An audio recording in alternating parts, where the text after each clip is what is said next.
Welcome to the Warfront Stories World War II channel. Subscribe to our channel because every day we publish stories about the valor of American soldiers based on real events. Support us. Like our videos if you like what we do for you. January 17, 1944, Central Italy.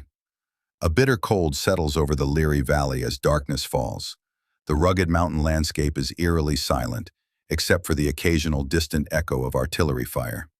At the heart of this desolate terrain stands the ancient Benedictine monastery of Monte Cassino, perched 1,700 feet above sea level, its stone walls gleaming in the moonlight like a sentinel over the valley below.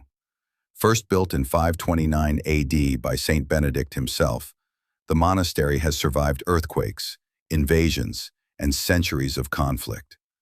But now it faces the greatest threat of its existence, as the forces of war converge upon it. Below in the valley, thousands of men from across the world prepare for what would become one of the bloodiest battles of World War II. Private Carl Johnson of the 36th Texas Division shivers in his foxhole near the banks of the swollen Rapido River. He stares across the dark waters toward the German positions on the other side. The river flows fast and cold, its surface occasionally illuminated by German flares. Each flash of light reveals the barbed wire, mines, and machine gun nests that wait for them on the opposite bank. The water itself seems alive, a hungry entity waiting to swallow men whole. "They say we're going across tomorrow night," whispers Sergeant Frank Miller beside him, his breath visible in the January air. "Straight into their guns." "Why us?" Johnson asks, his eyes fixed on the monastery looming in the distance. "Why not go around?" "Lieutenant says it's the only way to Rome," Miller replies, though his voice betrays his doubt. "Gotta break through the Gustav line. Command calls this river the Gateway." Johnson nods silently. Around him, other soldiers from the 141st and 143rd Infantry Regiments make final preparations. Some write letters home. Others clean their weapons with mechanical precision. The air is thick with tension and the smell of fear. Few speak of what awaits them across the river, but the thought hangs over them like a shroud. From his forward observation post, Major General Fred Walker, commander of the 36th Division, surveys the battlefield with mounting dread. He had opposed this direct assault, arguing for an alternative approach, but his objections were overruled. Now his men, many of them already weary from previous battles, must attempt what he fears is impossible. "God help us," Walker whispers to himself, closing his notebook where he had written earlier that day. "I don't see how we, or any other division, can possibly succeed in crossing the Rapido." As night deepens, German observers on Monte Cassino watch the valley below. From this height, they can see every movement, every preparation. The monastery itself, following Field Marshal Kesselring's orders, remains unoccupied by German troops, out of respect for its historical significance. But the slopes below teem with defensive positions, artillery pieces carefully ranged on the valley floor, and battle-hardened soldiers of the 15th Panzer Grenadier Division, ready to unleash hell upon anyone who approaches. The stage is set for a battle that will test the limits of human endurance and sacrifice. Within days, the snow-covered fields would be stained red with the blood of thousands. The Battle of Monte Cassino was about to begin, a horror story written not by the imagination of man, but by the cruel reality of war. January 18, 1944, 0600 hours. The pre-dawn air cut like a knife through the thin combat jackets of the soldiers of the 36th Division. Frost covered the ground in a glittering sheet as Lieutenant Colonel Aaron Wyatt of the 141st Infantry Regiment studied his maps by flashlight in a makeshift command post, a partially collapsed farmhouse just 2 miles from the Rapido River.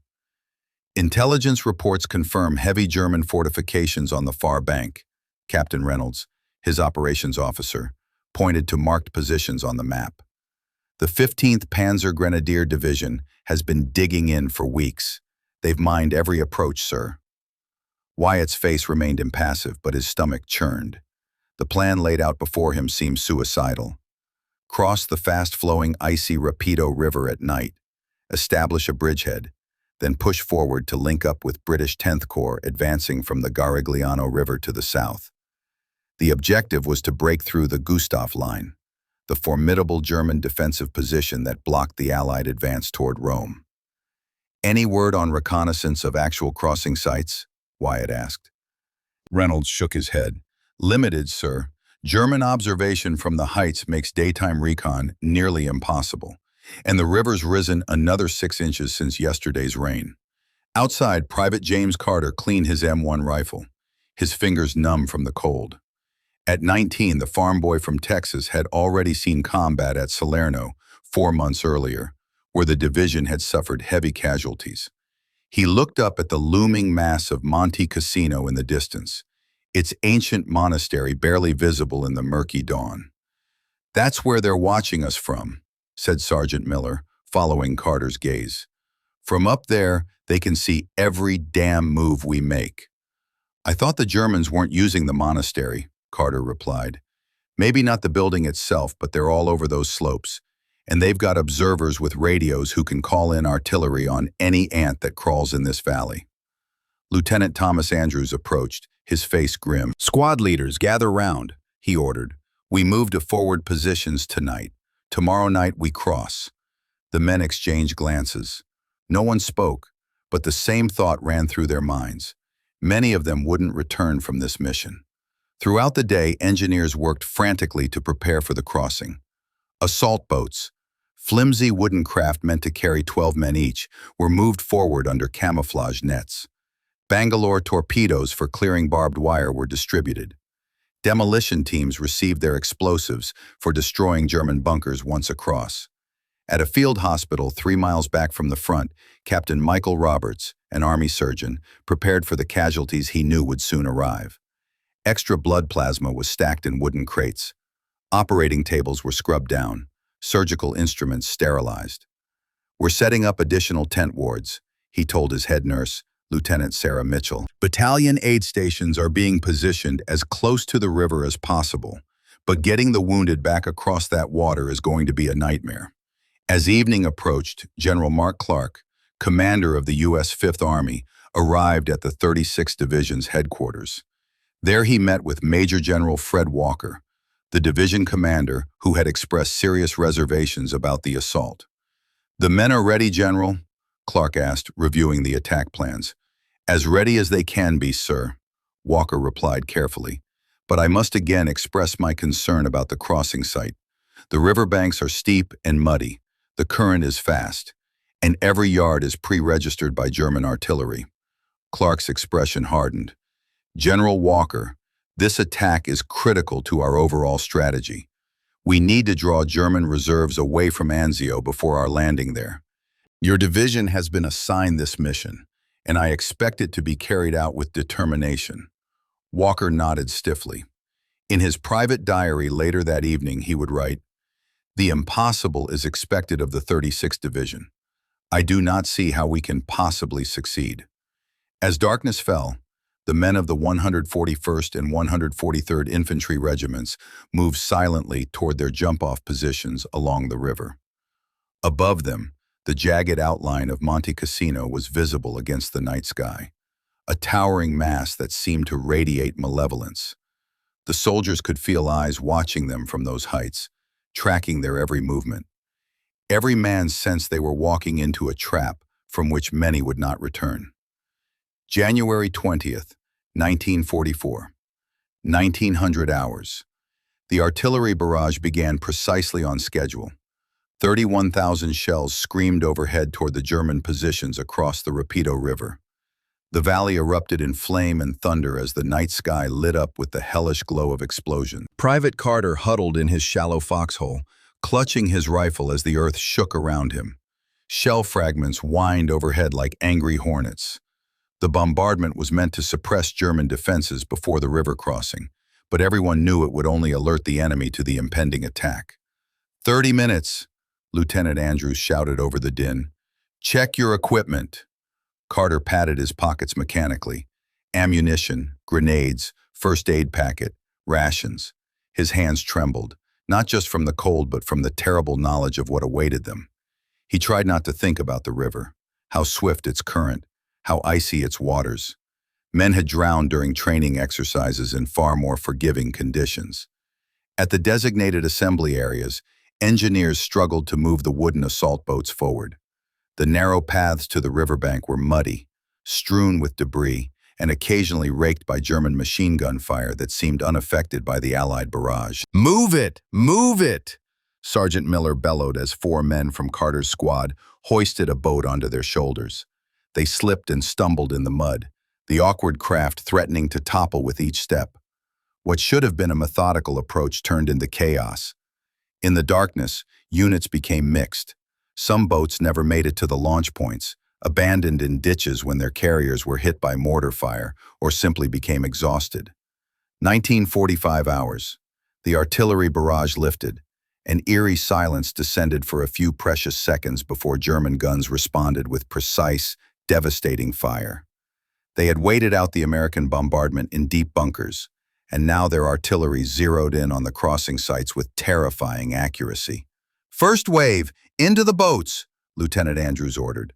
Carter and 11 others climbed awkwardly into a wooden craft that seemed impossibly fragile. 2 engineers would paddle, struggling against the current that had swollen to a raging torrent after recent rains. "Push off! Go, go!" The boat lurched into the darkness of the Rapido. Immediately, the current grabbed them, spinning the craft as the engineers fought for control. Across the river, German machine guns opened up, their tracers creating deadly patterns above the water's surface. Men instinctively ducked, unbalancing the overloaded boat. "Stay down! Keep your weight centered," an engineer shouted. Carter gripped the gunwale with white knuckles as icy water sloshed over the sides, soaking his boots and pants. The bitter cold cut through to his bones. 20 yards across, in the boat next to theirs, disaster struck. Multiple bullets punctured their craft, and it rapidly took on water. Carter watched in horror as it capsized, spilling 12 men into the freezing river. Their screams were briefly audible above the gunfire, then silenced as the current dragged them under, the weight of their equipment pulling them down. Their own boat scraped against the far bank. "Out! Out! Move!" Sergeant Miller screamed, and they tumbled onto the muddy shore, seeking any depression in the ground for cover from the relentless machine gun fire. Carter pressed himself into the mud, heart pounding as bullets kicked up dirt inches from his face. Around him, men from different units converged in disarray, any semblance of organized squads or platoons now lost. Some were already wounded, dragging themselves forward, leaving dark trails in the mud. "Bangalore teams, up here!" someone shouted. Men crawled forward with sections of the torpedo tubes used to clear paths through barbed wire. Under constant fire, they assembled the charges and pushed them into the thick belts of wire. The explosion briefly illuminated the hellscape, dozens of bodies already littering the riverbank, some moving, many still. "Through the gap! Move!" Carter followed the shadowy figures ahead, scrambling through the smoking breach in the wire. Beyond lay the German trenches and bunkers. Scattered grenades flashed in the darkness as desperate close-quarters fighting erupted. The sound was deafening: gunfire, explosions, screams, and orders shouted into the chaos. A German stick grenade bounced into the trench beside Carter. Without thinking, he grabbed it and hurled it back. The explosion rattled his teeth as dirt showered down. There was no time to process how close he'd come to death. They had to keep moving or be pinned down and killed. Along other sections of the river, similar dramas unfolded with varying degrees of disaster. Many boats never reached the far shore, swept downstream or sunk by enemy fire. Others landed, only for their occupants to be cut down before they could establish any foothold. The carefully planned assault had devolved into separate, isolated struggles for survival. At the command post, desperate radio messages crackled in from those units that still had working communications. Echo Company pinned down, heavy casualties, request fire support. Need immediate medevac at Crossing Point Charlie, riverbank under direct fire. We've lost all our officers, request instructions. By midnight, it was clear that the attack was failing catastrophically. Only a fraction of the intended force had made it across the Rapido, and those who had were scattered, disorganized, and running low on ammunition. German counterattacks began to push them back toward the river. "Fall back to defensive positions," came the order, passed by word of mouth along the fragmented line. Prepare for extraction. For Carter and the survivors around him, the nightmare was only beginning. The retreat would prove even deadlier than the advance. They would have to cross the killing ground again, this time back toward the river of death that had claimed so many of their comrades. And from Monte Cassino, the German observers continued to direct artillery fire with murderous precision, turning the Rapido crossing into a scene from hell itself. January 21, 1944. 0300 hours. The situation for the men of the 36th Division who had managed to cross the Rapido was deteriorating by the minute. What should have been a coordinated assault had fractured into isolated pockets of resistance, each fighting their own desperate battle for survival. Private Carter found himself in a shallow depression with 7 other men from various units, none from his original squad. Their temporary refuge was a shell crater some 300 yards inland from the river, but German mortar fire was walking closer with each salvo. "We need to move," Lieutenant Harkins, the sole officer in their group, whispered urgently. The young platoon leader from the 143rd Regiment had a makeshift bandage around his forearm, dark with blood. "They've got this area ranged." "Move where, sir?" asked a corporal whose name Carter didn't know. "Germans in front, river behind," and no word from command. As if in answer, the radio operator beside them, a wiry Pennsylvanian named Rodriguez, finally got a response through his damaged SCR 300. The message was broken but clear enough. "All units, withdraw to river. Extraction points. Dawn." Harkin's face tightened. "We've got to make it back to the river before daylight. Once the sun's up, we're sitting ducks." They waited for a pause in the mortar fire, then began crawling back toward the river, staying low in drainage ditches and shell holes. The landscape was transformed. What had been merely difficult terrain in darkness now revealed itself as a meticulously prepared killing field. German machine gun positions had clear lanes of fire, overlapping to create zones where no movement could go unnoticed. The group made it 50 yards before the night erupted around them. A flare burst overhead, bathing the area in harsh white light. Instantly, machine guns opened up from multiple positions. Lieutenant Harkins was hit first, bullets stitching across his chest. He collapsed without a sound. The others pressed themselves into the earth, unable to move as the German gunners methodically swept the ground. When the flare finally fizzled out, only Carter, Rodriguez, and 2 others remained alive. They crawled forward in frantic silence, abandoning their dead. Another 100 yards brought them to a sunken road where they found more American survivors. A mixed group from both regiments huddled in miserable silence. "Where's your commanding officer?" Rodriguez asked a sergeant who seemed to be in charge. "Dead. Battalion CO2 as far as we know. We're trying to consolidate here before making for the river." There were perhaps 30 men gathered, many wounded. They had 3 working radios between them, all reporting the same grim reality. The bridgehead was collapsing, and extraction was increasingly unlikely. German counterattacks were pushing in from both flanks. Carter helped tend to a private with a bullet wound in his thigh. The young soldier, barely 18, shook uncontrollably from shock and cold, his lips blue, skin ashen. "We're going to get you back across," Carter assured him, though he doubted his own words. The wounded man stared back with hollow eyes that had seen too much. Dawn was approaching, a faint lightening of the eastern sky visible through the trees. With it would come improved visibility for the German observers on Monte Cassino, who had been directing artillery with devastating precision all night. "We move now or we die here," the sergeant declared. "Wounded in the middle, 2 men per casualty. Everyone else, defensive perimeter. We're heading straight for Crossing Point Baker." They set out in a ragged formation, carrying those who couldn't walk. Progress was agonizingly slow. Every few minutes they had to freeze in place as machine gun fire swept nearby or mortar rounds impacted. The ground was treacherous, muddy, cratered, and in places strewn with mines. One man stepped on an S-mine that leapt up before exploding at waist height, shredding 3 soldiers with ball bearings. By the time they reached the vicinity of the river, the group was down to 21 men, including 7 seriously wounded. But the riverbank offered a new horror, German artillery had zeroed in on the crossing points. Shell after shell crashed into the area, churning the muddy ground and sending shrapnel flying in all directions. The remnants of boats lay splintered along the shore. Bodies floated face down in the current or lay sprawled in the mud. Some of the dead were engineers who had tried to construct footbridges that now stood broken and twisted in the water. "Rodriguez, call for support," the sergeant ordered. "Tell them we need smoke, lots of it, to cover a crossing." The radio operator made the call but received only static in reply.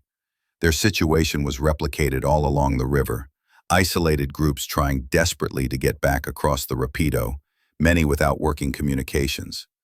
As the first true light of dawn illuminated the scene, they saw movement on the opposite bank. American soldiers setting up machine guns to provide covering fire. But they also spotted German troops moving through trees to their right, attempting to cut off their escape. "We swim," the sergeant decided grimly. "Wounded first. Tie them to planks, anything that floats. The rest of us provide cover, then follow." They scavenged wood from destroyed boats and equipment from the dead, creating makeshift rafts for those who couldn't swim. The water looked black and forbidding, the current visibly strong. "I'll take point," Carter volunteered, stripping off his equipment except for his pistol. "Test the depth. Find the safest route." He slid down the muddy bank and into the freezing water. The shock of cold stole his breath instantly. The current tugged at him, stronger than he'd expected. He pushed off, swimming awkwardly in his waterlogged uniform. Behind him, the others began helping wounded men into the water, clinging to their improvised floats. German fire increased as they spotted the escape attempt. Bullets smacked into the water around Carter as he struggled toward the far shore. Halfway across, he heard a cry behind him. Turning, he saw one of the wounded men slip from his float. Without hesitation, Carter swam back, fighting the current to reach the sinking soldier. He managed to grab the man's collar, but the added weight dragged them both under. For a terrifying moment, the world reduced to cold, darkness, and the burning in his lungs. Carter kicked desperately, pulling them both to the surface. They broke through with a splash, gasping for air. Somehow he maintained his grip and continued the crossing, one arm paddling while the other clutched the wounded soldier. When they finally reached the American side, hands reached down to drag them up the bank. Carter collapsed in the mud, coughing water from his lungs, his limbs leaden with exhaustion and cold. Not everyone made it. German fire claimed some. The river took others. Of the 21 who had attempted the crossing, only 14 reached the safety of the American lines. And they were the fortunate ones. All along the Rapido, similar scenes played out with often worse outcomes.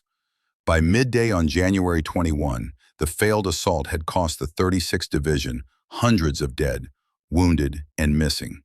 And a second crossing attempt was already being planned for that night. January 21, 1944, 1400 hours. In a farmhouse commandeered as the 36th Division's advanced headquarters, Major General Fred Walker received the grim reports from the previous night's failed river crossing. The data was incomplete but devastating. Nearly 40% of the assault force was dead, wounded, or missing. Many bodies still lay on the far bank or floated in the Rapido, impossible to retrieve under constant German fire. Walker's weathered face revealed nothing, but his hand trembled slightly as he made notes in his diary. "I knew the attack would fail. The river is too formidable an obstacle. The enemy's positions are too strong. Yet, we must try again tonight." Lieutenant Colonel Martin, his operations officer, spread updated maps on the table. "Sir, 5th Army has confirmed the orders. We're to launch a second assault at 2100 hours, same crossing points, with whatever forces we can muster." Walker looked up, his eyes hollow with fatigue and grief for his men. "We're sending them to their deaths, Martin." "Yes, sir, I believe we are." 15 miles away, at 5th Army headquarters, General Mark Clark studied the same reports with mounting frustration. The 36th Division's failure threatened to unravel the entire offensive plan. The British 10th Corps had achieved some success crossing the Garigliano to the south, but without the Americans securing the Rapido, they remained vulnerable to German counterattack.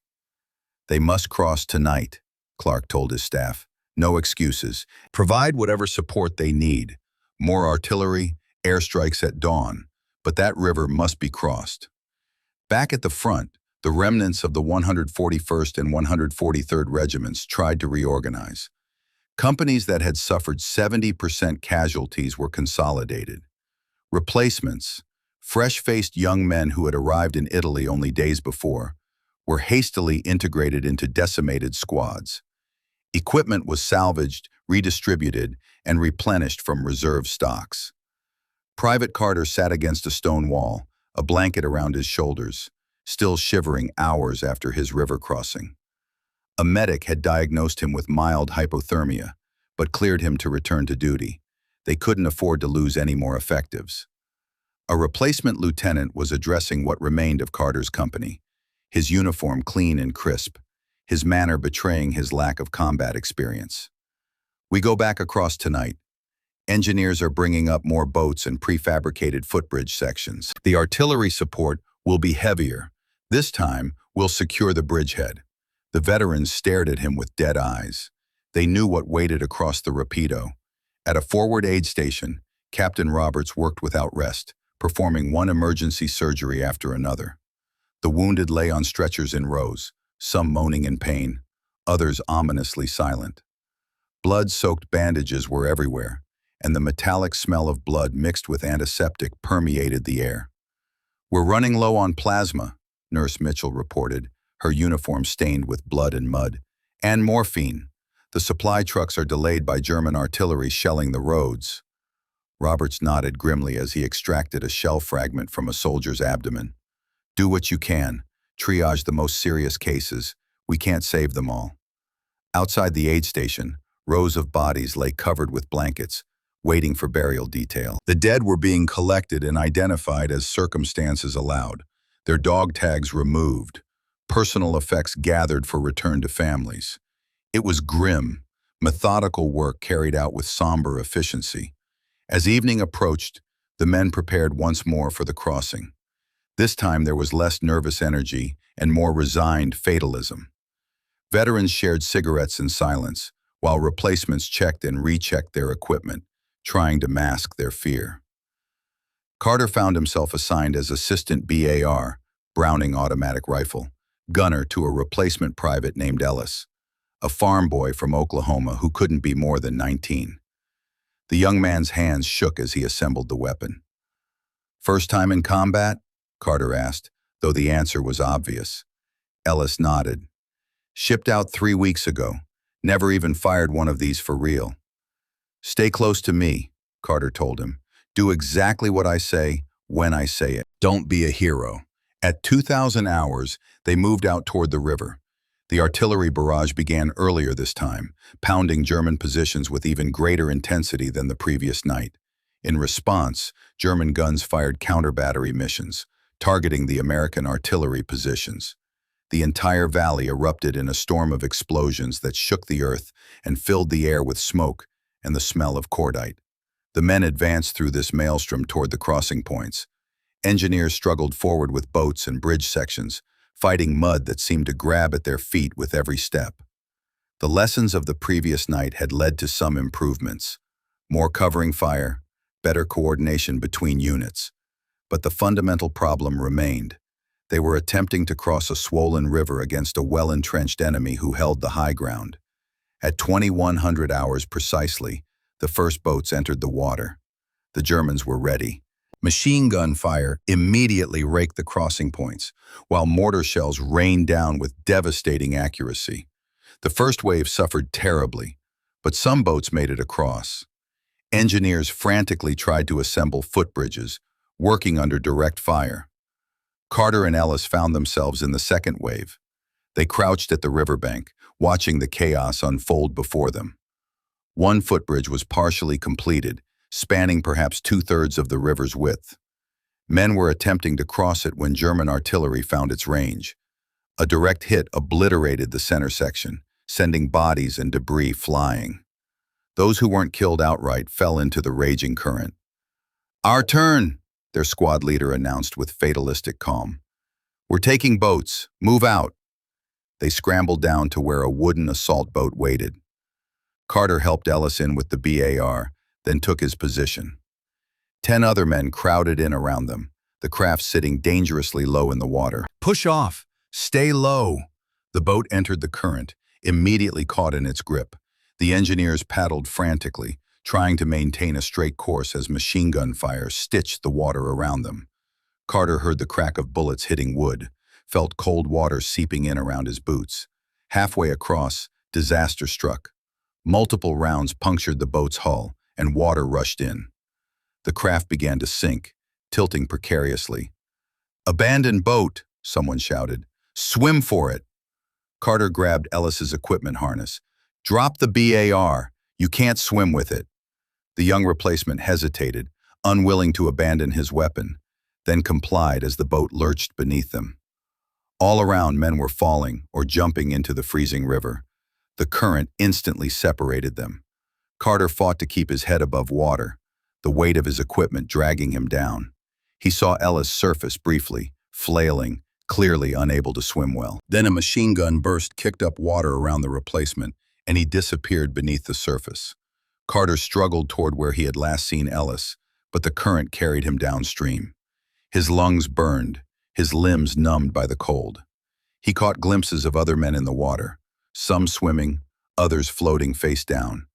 By sheer determination, he reached the far bank, dragging himself out of the water onto muddy ground already littered with dead and wounded from both crossing attempts. German fire continued to rake the area, keeping survivors pinned down. Carter crawled to the nearest shell hole for cover, finding 3 other soldiers already huddled there, none from his squad. They were all soaked, shivering uncontrollably in the January night air. "What unit?" one asked through chattering teeth. 141st, Carter replied. "You?" 143rd. We're mixed all the hell again. Across the river, more boats were attempting the crossing with similar results. The partially completed footbridges were death traps, targeted by German artillery and machine guns. Yet somehow, more men were reaching the far shore than the previous night. Small groups began to consolidate, pushing inland against fierce resistance. The battle continued through the night. By dawn on January 22, elements of both regiments had established precarious footholds on the eastern bank of the Rapido. But they were isolated, under constant fire, and unable to advance further against the entrenched German positions. From his observation post on Monte Cassino, German Lieutenant Dieter Hoffmann watched the American attempts with clinical detachment. Through powerful binoculars, he directed artillery fire onto the crossing points with devastating accuracy. The Americans were brave, he acknowledged. To make the same crossing twice, against such odds, required extraordinary courage. But courage alone could not overcome the tactical reality. The German positions were too strong, the river too formidable an obstacle. As daylight revealed the full extent of the battlefield, the scale of the disaster became clear. Hundreds of bodies littered both banks of the Rapido or floated in its current. Destroyed boats and bridge equipment cluttered the water. The survivors on the eastern bank were cut off, running low on ammunition and supplies, with minimal medical support for their wounded. By midday, German counterattacks began in force. Fresh troops from the 15th Panzer Grenadier Division, supported by tanks, moved against the American positions. The isolated groups fought bravely, but were steadily pushed back toward the river. At 36th Division headquarters, General Walker received the reports with a heavy heart. The second crossing had failed as completely as the first. In 48 hours of fighting, his division had lost over 2,100 men killed, wounded, or missing, nearly 1/3 of its combat strength. The order came from 5th Army headquarters at 1500 hours. Withdraw all remaining forces from east bank of Rapido. Offensive operations suspended. For the men still trapped on the German side of the river, the ordeal was not over. They would have to make one final crossing, back the way they had come, under enemy fire, carrying their wounded with them. The Battle of the Rapido had ended in bloody failure, but the larger Battle of Monte Cassino was just beginning.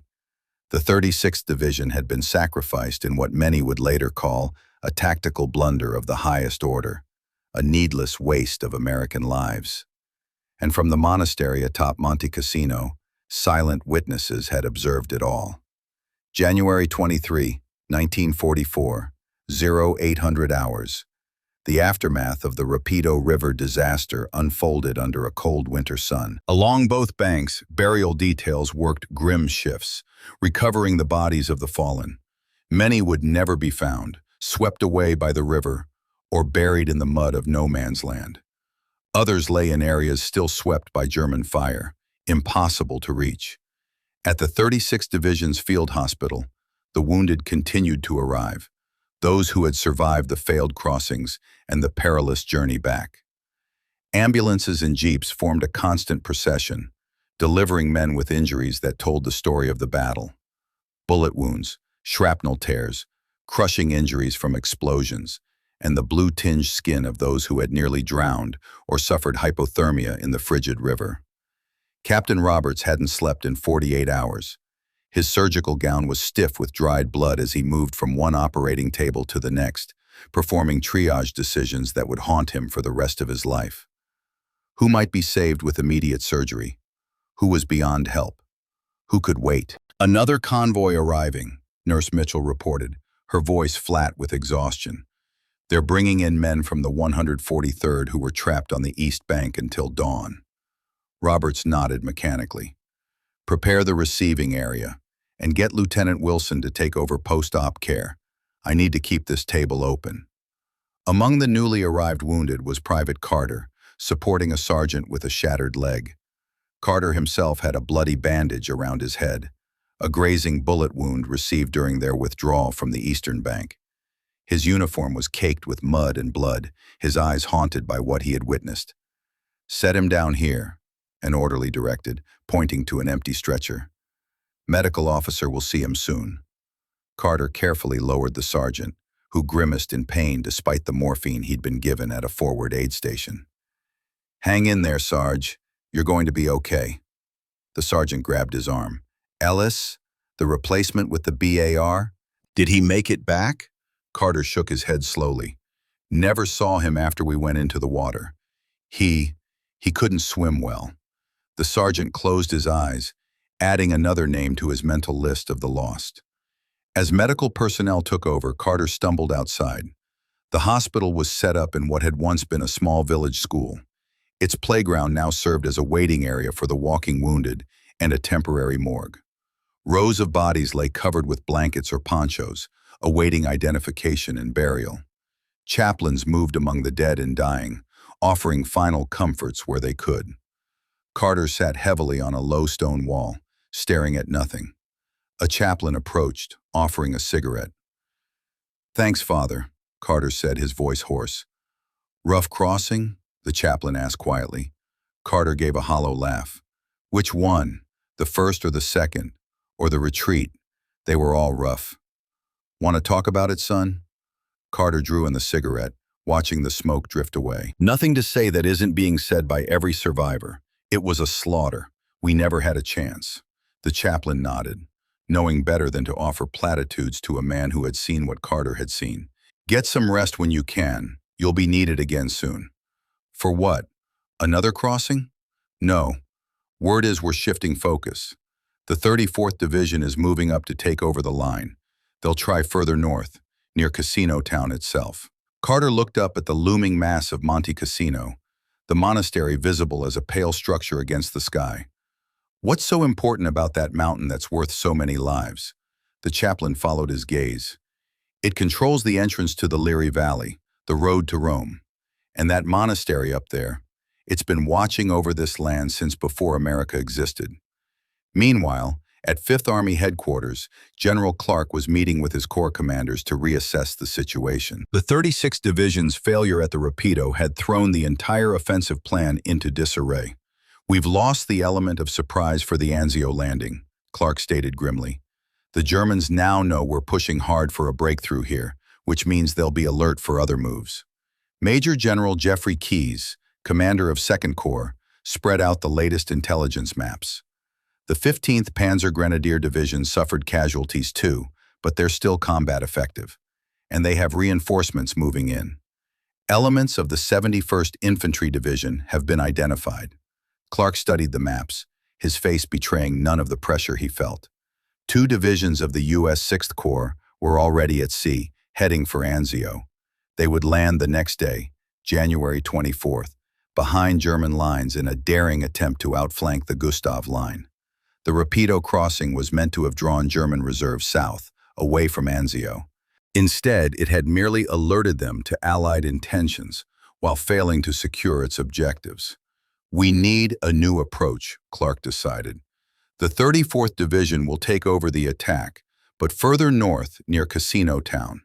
The French Expeditionary Corps continues their advance in the mountains. We'll coordinate with a push from Anzio once the beachhead is secure. What no one in that room acknowledged was the human cost of changing strategies. The 36th Division had been sacrificed in an attack that many officers had predicted would fail, only for the plan to be abandoned days later. On the German side, Field Marshal Albert Kesselring, commander of all German forces in Italy, was receiving his own reports at headquarters near Rome. The Americans had been repulsed at the Rapido with heavy losses, but Kesselring was too experienced to celebrate. "They will try again, elsewhere," he told his staff, "and we have reports of a large naval force moving up the coast. An amphibious landing is imminent." General von Wietenhoff, commander of the German 10th Army defending the Gustav Line, pointed to Monte Cassino on the map. "The monastery dominates everything. As long as we hold the heights, we control the valley." "And the monastery itself?" Kesselring asked. "As per your orders, Field Marshal, no German troops are stationed in the abbey. We have informed both the Vatican and the Allies of this. The building itself remains a protected historical monument." Kesselring nodded, though his expression was troubled. "Let us hope the Americans respect this. If they destroy the monastery, it will be a cultural tragedy, and they will accomplish nothing strategic by it." Back at the front, as darkness fell on January 23, a new phase of the battle was already beginning. The 34th Red Bull Division moved forward to relieve the shattered 36th Division. Their mission? Cross the Rapido north of Cassino town and attack up the slopes of Monte Cassino itself. Private Carter, deemed fit for duty despite his head wound, found himself temporarily attached to a communications unit from the 34th Division. He stood watching as fresh troops marched forward, their faces determined but unaware of what awaited them. "They don't know," he muttered to no one in particular. A sergeant from the 34th overheard him. "Know what, Texas?" Carter gestured toward the mountain looming in the darkness. "What it's like up there, how the mountain watches you, how nowhere is safe from their observation." The sergeant eyed him warily, taking in Carter's bandaged head and hollow stare. "You got hit pretty bad at the river, huh?" "Not bad enough to miss what comes next," Carter replied. "The river was just the beginning. The real hell is up there on that mountain." As night deepened, artillery fire resumed, a constant background of distant thunder. The Battle of Monte Cassino was entering a new phase, with new units being fed into the meat grinder, but the tactical realities remained unchanged. The Germans held the high ground, with perfect observation and interlocking fields of fire. Every approach was registered for artillery, every route forward covered by machine guns and mortars. And atop it all sat the monastery, silent and seemingly untouched by the war that raged around it. But for how much longer? January 24, 1944, 0500 hours. The men of the 34th Red Bull Division moved through pre-dawn darkness toward their jump-off positions along the Rapido River north of Cassino town.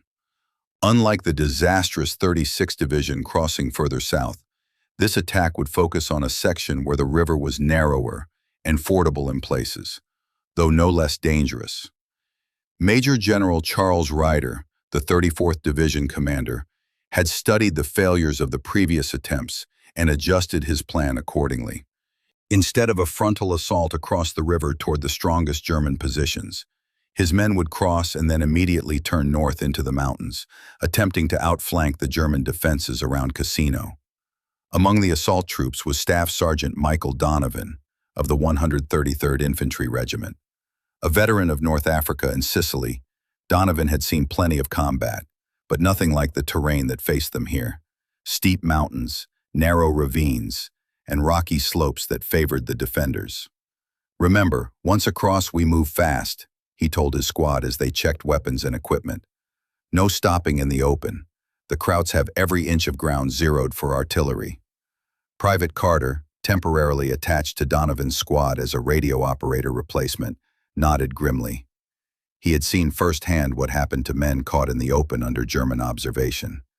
The artillery preparation began at 0530, a thunderous barrage that targeted German positions on the slopes above Cassino. Unlike the previous attacks, this one would have continuous artillery support, with forward observers advancing with the infantry to adjust fire as they moved. At 0600, the first wave entered the river. The water was numbingly cold, the current swift but manageable at this narrower point. German reaction was immediate. Machine gun fire raked the crossing sites, while mortar shells splashed into the water. But the 34th Division had the advantage of experience, bought with the blood of the 36th. They used smoke generators to obscure the crossing points and had better coordination between artillery support and movement. Donovan's squad crossed in the second wave. They waded through chest-deep water, rifles held above their heads, fighting the current that threatened to sweep their feet from under them. Carter followed, the radio set awkwardly balanced on his shoulders, praying it would still work after the crossing. They reached the far bank with no casualties, quickly taking cover in drainage ditches and behind stone walls. The German fire was intense but less accurate than it had been against the 36th Division. The smokescreen was working, and the pre-dawn darkness still provided some concealment. "Move out! Head for Hill 213, Donovan ordered, pointing to a rocky outcrop that was their first objective. "Keep intervals." They advanced in short rushes, using every fold in the ground for cover. Unlike the flat, exposed terrain that had trapped the 36th Division, this sector offered more protection. Stone walls, terraced fields, and scattered buildings provided places to shelter from the worst of the German fire. By 0800, the 133rd and 135th Infantry Regiments had secured a bridgehead across the Rapido and begun pushing toward the lower slopes of Monte Cassino. Engineers were constructing footbridges to bring up supplies and evacuate wounded. The attack was proceeding better than anyone had dared hope.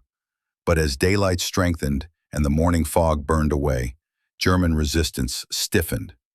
From their positions higher up the mountain, they had perfect observation of the American movements. Artillery fire grew increasingly accurate, while machine gun nests revealed themselves at key points, covering every approach. Donovan's squad reached the base of Hill 213 by mid-morning, taking cover in an olive grove as German shells exploded around them. The trees provided some protection from shrapnel, but splinters flew like deadly needles with each impact. "Radio check," Donovan ordered, turning to Carter. "See if battalion has new coordinates for us." Carter adjusted the dials on his SCR 300, reporting, "5 by 5, Sergeant. Battalion says continue advance to phase line blue. Artillery support available on request." Donovan studied the terrain ahead through binoculars. The slope steepened dramatically beyond the olive grove, with rocky outcroppings that would provide excellent defensive positions. He could see flashes of movement, German troops adjusting their positions in response to the American advance. "We'll need that artillery," he decided. "Call it in on that ridgeline, coordinates Baker 7-3. Carter relayed the request, and minutes later, American 105mm howitzers opened fire on the German positions. The shells walked across the ridgeline in a series of thunderous explosions, throwing dirt and rock fragments high into the air. "Move out! Use the artillery as cover!" The squad advanced uphill, scrambling over rocks and through scrubby vegetation. The going was tough, loose scree underfoot, steep inclines that left men gasping for breath in the cold air, and always the danger of mines or booby traps left by the Germans. A cry of pain came from their left flank. One of the men had triggered a shoe mine, a small anti-personnel device that shattered his foot. They kept moving, leaving the wounded man for the medics who followed behind. There was no time to stop. The German fire would resume as soon as the artillery lifted. By noon, elements of the 34th Division had advanced nearly a mile beyond the river, pushing into the maze of ravines and ridges that formed Monte Cassino's lower slopes. It was hard-won progress, paid for in blood, but it represented more success than the 36th Division had achieved in 2 days of desperate fighting. Yet as they climbed higher, the advantages shifted increasingly to the defenders. The terrain channeled attackers into narrow approaches, each covered by pre-sighted machine gun positions. German mortars dropped shells with pinpoint accuracy into gullies and depressions where Americans sought cover. Snipers picked off officers and radio men with patient precision. Donovan's squad reached a small plateau by mid-afternoon, linking up with other scattered units to form a defensive perimeter. They had advanced nearly 2 miles from the river, but the cost had been severe. Of the 12 men who had started the day in his squad, only 7 remained effective. Carter's radio had taken a shrapnel hit that damaged its transmission capability. He could receive but not send. "What's our status?" Lieutenant Parker, who had joined them on the plateau, asked Donovan. "Low on ammunition, no working radio, 3 wounded who can still fight, 2 who can't," Donovan reported. "Water running short, but we're holding this position." Parker nodded grimly. "Same story across the line. We've got footholds all along the lower slopes, but we're scattered. Communications are breaking down, and the Germans are starting to counterattack." From their position, they could see part of Casino Town below them, a shattered collection of stone buildings, many reduced to rubble by bombing and shelling. Beyond it, the Rapido River wound through the valley, with tiny figures of men still crossing, bringing up supplies or evacuating wounded. And above them loomed the bulk of Monte Cassino, with the monastery clearly visible near its summit. Even from this distance, they could see it was untouched by the war that raged around it, its stone walls gleaming in the winter sun, an island of peace in a sea of violence. "They're watching us from up there," Carter said suddenly, staring at the monastery. "They see everything we do." "No Germans in the monastery," Lieutenant Parker corrected him. "That's been confirmed. They're respecting it as a historical site. Then they're in the slopes just below it," Carter insisted. "Every move we make, they see it and call in artillery. It's like trying to hide from God." As if to punctuate his words, a salvo of German 88mm shells impacted nearby, showering them with dirt and rock fragments. One man cried out as shrapnel tore into his arm. "Medic!" Donovan shouted, then turned back to Parker. "We need to consolidate, sir. This position is too exposed." Parker agreed, and orders were passed to fall back to a more defensible ridgeline they had passed earlier. The withdrawal was conducted methodically, with men covering each other's movement in carefully timed bounds. But the Germans sensed their retreat and intensified their fire, making each step a gamble with death. By nightfall, the 34th Division had established a ragged line of positions on Monte Cassino's lower slopes. They had achieved more than the 36th Division had at the Rapido, but they were still far from their ultimate objectives. The mountain remained firmly in German hands, its heights bristling with defensive positions that would extract a terrible price from any who attempted to scale them. As darkness settled over the battlefield, Carter found a sheltered spot behind a boulder and closed his eyes briefly, exhaustion washing over him. The sounds of the battle continued unabated. Artillery fire, the rattle of machine guns, occasional flares that bathed the landscape in ghostly light. "Get some rest while you can," Donovan told his remaining men. "Tomorrow we go higher." Carter nodded, though he wondered how many of them would live to see another sunset. The mountain had claimed hundreds of lives already, and its appetite seemed far from sated. In the valley below, the 36th Division's survivors were being pulled out of the line for rest and reorganization. The division had lost 1/3 of its combat strength in just 48 hours, a devastating blow from which it would take months to recover. Many companies were down to half strength or less, with experienced officers and NCOs particularly hard hit. The first phase of the Battle of Monte Cassino was ending, with little to show for the sacrifice. But the 34th Division's attack marked the beginning of a new, equally bloody chapter. The mountain would be contested foot by bloody foot, with neither side willing to yield. And from the monastery above, silent witnesses continued to observe the unfolding tragedy. January 27, 1944, 1100 hours. 3 days into the 34th Division's attack on Monte Cassino, the situation had evolved into a grinding battle of attrition. The Americans had secured footholds on the mountain's lower slopes, but could advance no further against the entrenched German defenses. Lieutenant General Mark Clark arrived at the 34th Division's forward command post, a reinforced farmhouse partially protected from German observation by the contours of the land. Inside, maps covered every available surface, marked with the current front lines and suspected German positions. "The progress is too slow," Clark told Major General Ryder after reviewing the situation. "We need that mountain. Every day we're stalled here, the Germans strengthen their position at Anzio." The Anzio landings had achieved complete surprise 4 days earlier, but the opportunity had not been exploited. Instead of pushing rapidly inland, the 6th Corps commander, Major General Lucas, had prioritized securing the beachhead. Now German reinforcements were rushing to contain the threat, creating another stalemate. "My men are giving everything they have," Ryder responded, his fatigue evident. "But the terrain and the German positions make conventional tactics impossible. We're fighting for every yard." Clark walked to the map, studying the monastery atop Monte Cassino. "What about that? Is it true the Germans aren't using it?" "Intelligence indicates they're honoring Kesselring's declaration. The abbey itself appears unoccupied, but they have observation posts and fighting positions all around it, using the slopes for cover." Clark's expression hardened. "It doesn't matter. As long as that monastery stands, it dominates everything. The men believe the Germans are using it, and that affects morale." "Destroying it would be controversial, sir. It's over 1,400 years old, a cultural landmark." "This is war, General. I want options on my desk for neutralizing that monastery, one way or another." On the front lines, the fighting continued without pause. The 133rd and 135th Infantry Regiments had pushed higher up Monte Cassino's slopes, securing several key terrain features.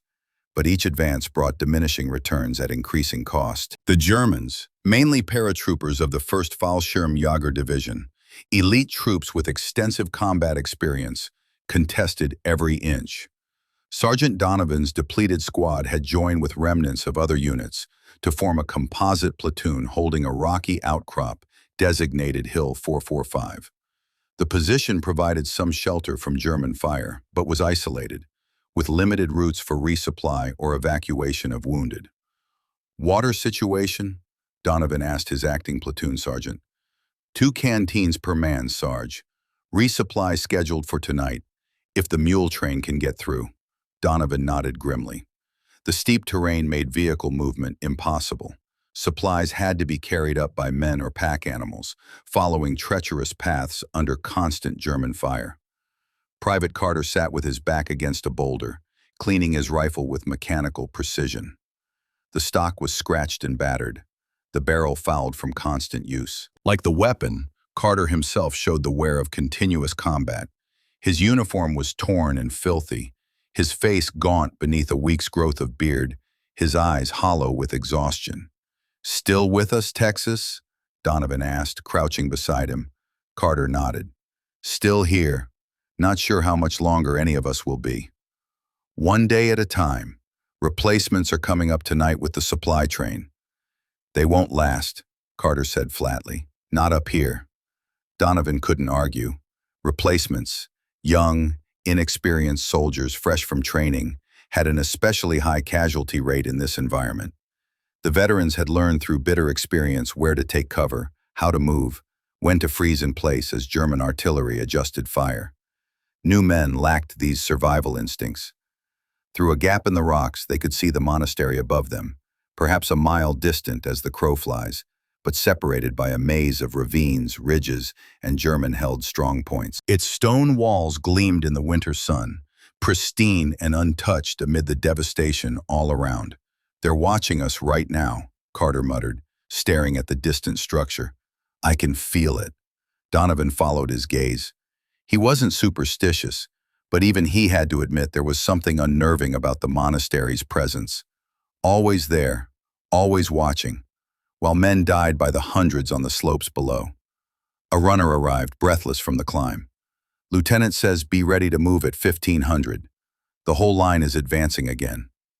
Donovan acknowledged the order, though he wondered how many more advances they could sustain. Each push cost lives they couldn't afford to lose, gained ground they could barely hold, and left them more exposed to German counterattacks. At the German headquarters below the monastery, General Lieutenant Richard Heydrich, commander of the 1st Fallschirmjäger Division, was also assessing the situation. His paratroopers had performed brilliantly, holding against repeated American attacks despite being outnumbered. The Americans are preparing another push, his intelligence officer reported. Increased movement observed in their rear areas, and their artillery is adjusting fire. Heydrich studied the map. They're persistent, I'll give them that, but they cannot succeed, not against this terrain and our positions. Sir, there is increasing concern about the monastery, the officer added cautiously. Our observers report American aircraft photographing it extensively. There are rumors they may bomb it. Madness, Heydrich muttered. It would achieve nothing tactically. We are not using the building itself, as per Kesselring's orders. Destroying it would only provide us with more ruins to defend from.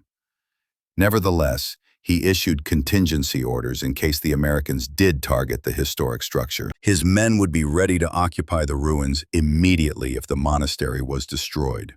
At 1500 hours precisely, American artillery opened fire all along the line, concentrating on suspected German positions. The barrage was intense but brief. Ammunition was limited due to supply difficulties. Then the infantry advanced, pushing upward through ravines and across rocky slopes. Donovan's composite platoon moved out from Hill 445, advancing toward a saddle between two higher features. They used ravines for cover where possible, but much of the movement was necessarily exposed. German machine guns opened fire immediately, forcing them to advance in short, desperate rushes from cover to cover.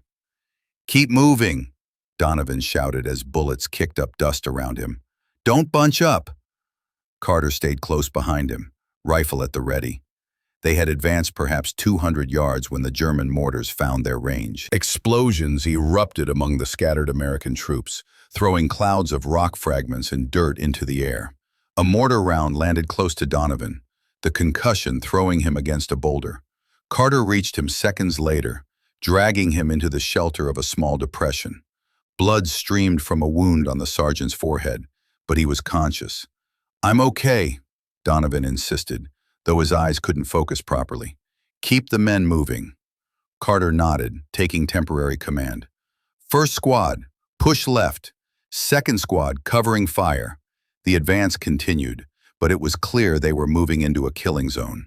German fire intensified as they approached the saddle, coming from multiple, well-concealed positions.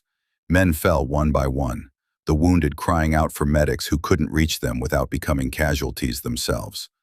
By 1700 hours, as daylight began to fade, it was evident the attack had failed. All along the line, American units were pinned down, unable to advance further against the murderous German fire.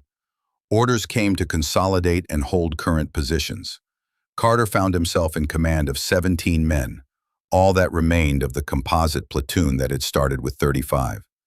Donovan had been evacuated with a concussion and shrapnel wounds. They established a perimeter among rocks and scrubby vegetation, digging in as best they could with entrenching tools. The temperature dropped rapidly as night fell, the cold intensified by a bitter wind that swept across the mountainside. Men huddled in shallow foxholes, sharing what meager shelter they could create with ponchos and salvaged materials. There were no fires. Even the smallest light would draw German mortar fire. Carter moved among the positions, checking on the men, distributing the limited supplies they had. Many were first-time combat replacements, their faces showing the shock of what they had experienced. Others were veterans reduced to mechanical functionality by exhaustion and the constant proximity to death. "They'll come tonight," one of the veterans, a corporal named Hargrove, told Carter. "The Fallschirmjäger always counterattack at night." Carter nodded. The German paratroopers were masters of infiltration tactics, slipping through American lines in darkness to attack from unexpected directions. Double the watch. No one sleeps more than 2 hours at a stretch. He found a position that offered a view of the monastery, still faintly visible in the gathering darkness. Its outline seemed to float above the battlefield, detached from the slaughter below. Carter stared at it with a mixture of fascination and dread, unable to shake the feeling that something was watching him from those ancient walls.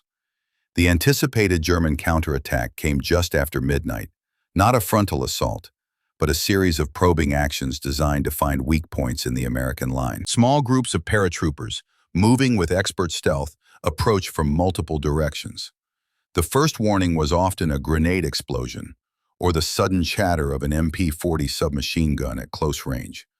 Carter was checking the eastern perimeter when firing erupted on the opposite side. He rushed back to find Germans had infiltrated between two foxholes, killing 3 Americans before the others could respond.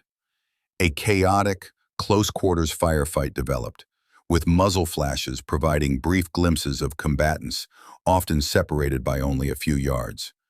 "Grenades!" Carter shouted, and fragmentation grenades arced through the darkness, exploding among the attackers.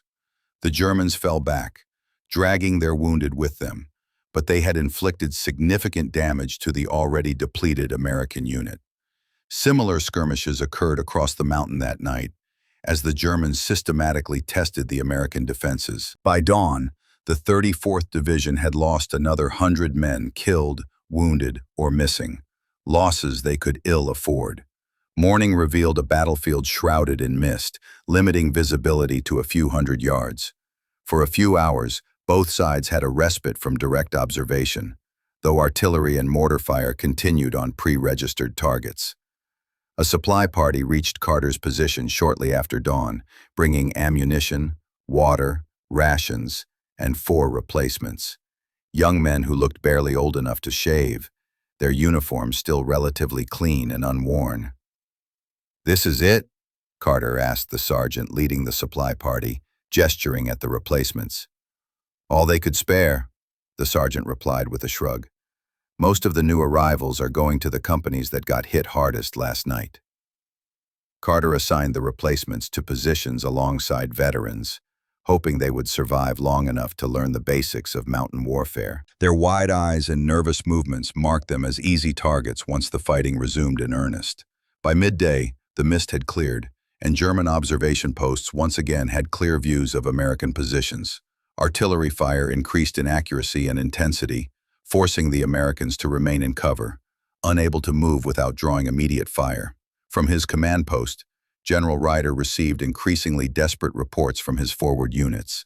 Casualties were mounting, supplies were difficult to deliver, and progress had stalled completely. After 6 days of continuous combat, the 34th Division was approaching exhaustion. Meanwhile, at Allied Force headquarters, the debate about the monastery had reached a critical point. Aerial reconnaissance photos were inconclusive. They showed no definitive evidence of German occupation, but couldn't rule out observation posts or camouflaged positions. "The troops believe the Germans are using it," General Clark insisted. "That's what matters. As long as it stands, it dominates the battlefield, psychologically as well as physically." The decision was made. The monastery would be bombed. Orders went out for a massive air raid to be prepared, with the primary goal of destroying the ancient structure completely. No one informed the German forces of this decision, nor were the monks and refugees sheltering in the monastery warned of what was coming. The Battle of Monte Cassino was about to enter its most controversial phase, one that would change the physical and moral landscape of the conflict forever. February 15, 1944, 0930 hours. The day dawned clear and cold over Monte Cassino, with excellent visibility after days of intermittent fog and rain. Perfect conditions for the air raid that was about to commence. On the slopes below the monastery, American and German forces remained locked in their deadly embrace. The 34th Division's attack had stalled, its men exhausted after 3 weeks of continuous combat in impossible terrain.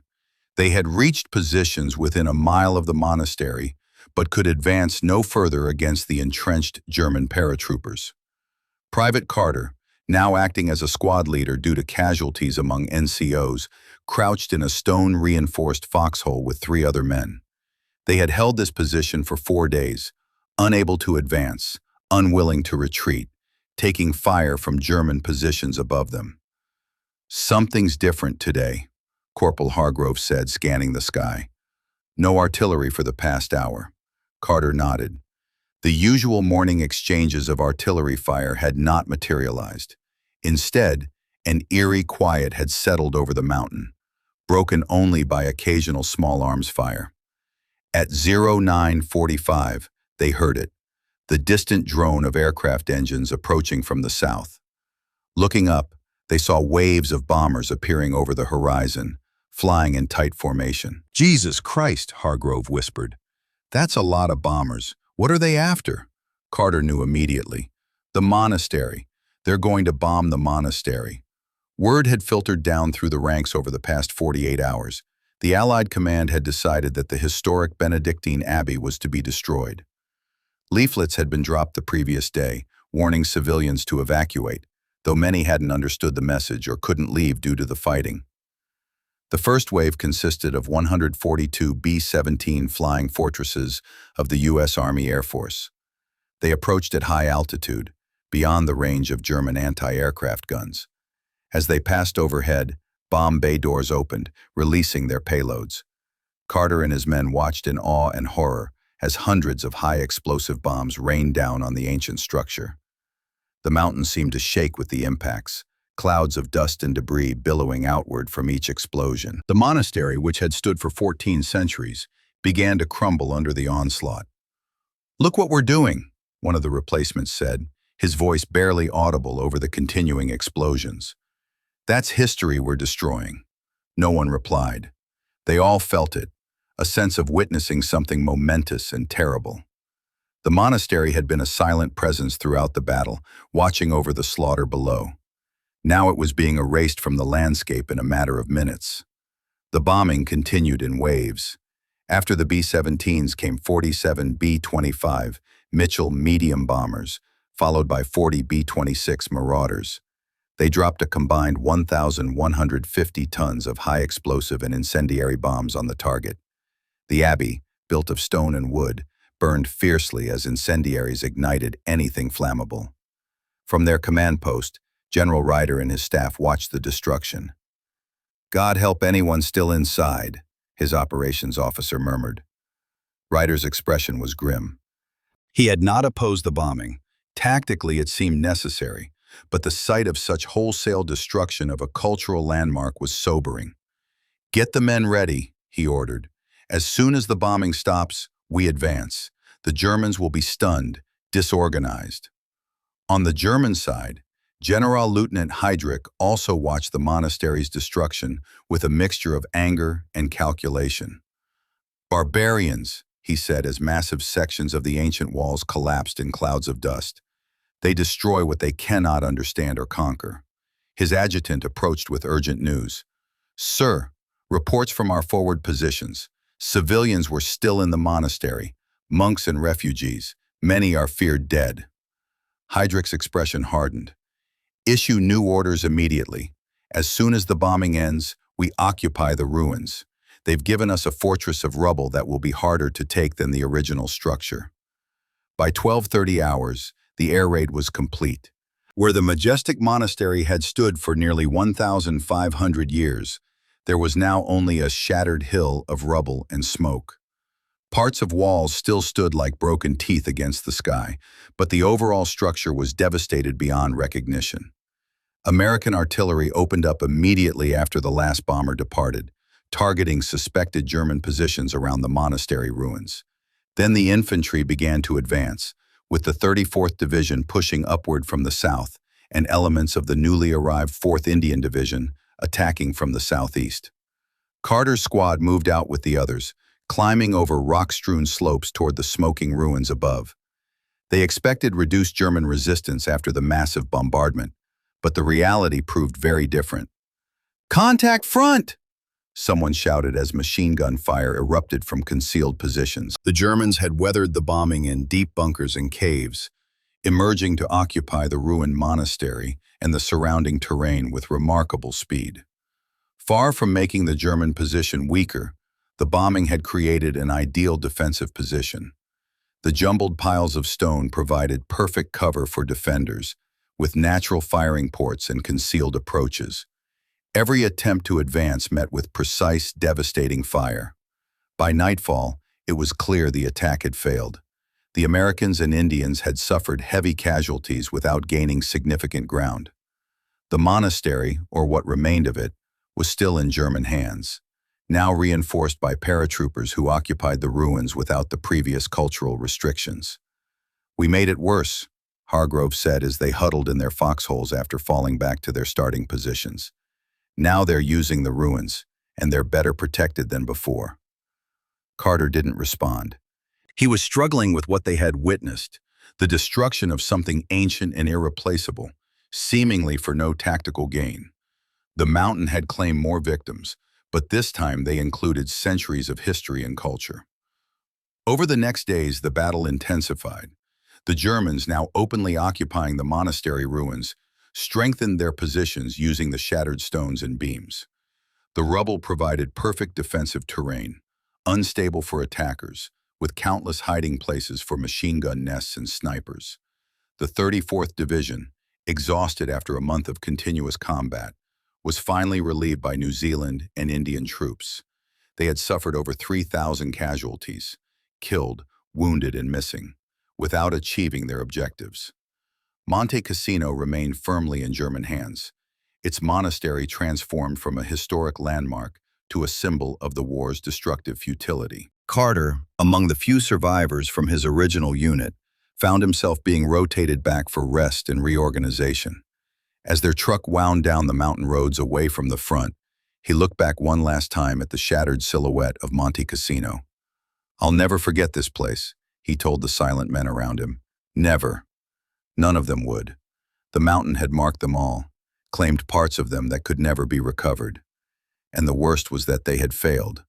All the sacrifice, all the death, all the destruction had not moved the front line more than a few hundred yards. The Battle of Monte Cassino would continue for another 3 months, claiming thousands more lives before the Gustav Line finally broke. 4 major assaults would be required, with troops from America, Britain, New Zealand, India, France, and Poland all sacrificing their blood on the mountain's slopes. The monastery itself would not be rebuilt until after the war, a painstaking reconstruction using the original plans, funded by the Italian state. But the lives lost could never be reconstructed. The trauma never fully healed.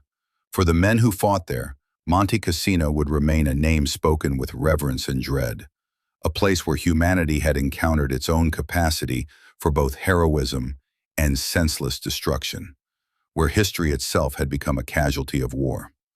February 18, 1944, 0700 hours. The landing craft ground onto the beach at Anzio, its ramp dropping to reveal a scene of organized chaos. Trucks, jeeps, and tanks moved across the sand, while engineering units worked to improve the rudimentary harbor facilities.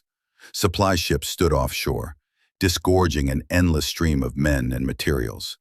Private Carter stepped onto Italian soil once more, part of a contingent of 36 Division survivors being transferred to reinforce the beleaguered Anzio beachhead. After brief rest and reorganization following the Rapido disaster, they were being thrown back into combat, this time at the second critical point in the Allied attempt to break the Gustav Line.